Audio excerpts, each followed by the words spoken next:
ঢাকার শাহবাগ এলাকা হাসপাতাল ও সরকারি প্রতিষ্ঠানের কেন্দ্রবিন্দু হওয়ায় আবাসিক রোগীদের জন্য একটি গুরুত্বপূর্ণ এলাকা, যেখানে চিকিৎসা গ্রহণের উদ্দেশ্যে দেশের বিভিন্ন স্থান থেকে আসা মানুষের সমাগম ঘটে। শাহবাগে চলতি পথেই চোখে পড়বে রোগীদের জন্যই গড়ে ওঠা আবাসিক হোটেলের, যেখানে আছে অন্য আবাসিক হোটেলের মতো সকল সুযোগ সুবিধা। রোগী নিবাসটা এখানে অল্প টাকা, 500 টাকা, 400 টাকা, 1000 টাকা, 2000 টাকার মধ্যে রুম পাওয়া যায়। অন্যান্য জায়গা থেকে এই জায়গায় অনেক টাকা রেট, কম রেটে থাকা যায়। এই টাকাটা অন্য জায়গায় কোথাও পাওয়া যাবে না এই গেস্ট হাউস। আত্মীয় স্বজনের বাসায় গেলে যে খরচ হয় সেই খরচের চেয়েও অনেক কম খরচে এখানে তারা থাকতে পারেন। এছাড়া হাসপাতাল কাছাকাছি হওয়ায় তাদের যাওয়া আসা করতে অনেক কম সময় লাগে।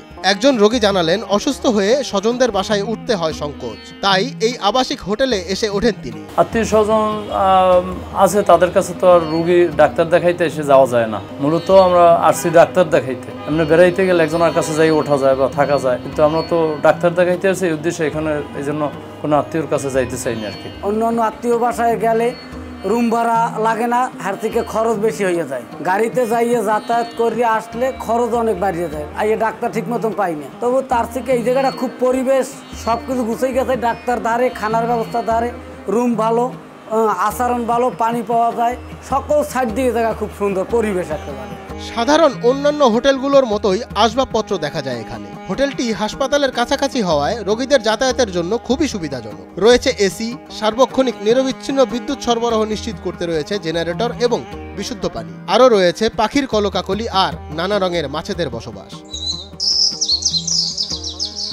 দূর দূরান্ত থেকে রোগীরা বিভিন্ন হাসপাতালে যখন চিকিৎসা নিতে আসে, তখন তারা তাদের চিকিৎসার সকল কাজ শেষ করতে না পারলে এসে উঠে পড়ে এই রোগীদের আবাসিক হোটেলে। আমার ওই কিডনি আর একটু সমস্যা, তারপরে হার্নিয়া।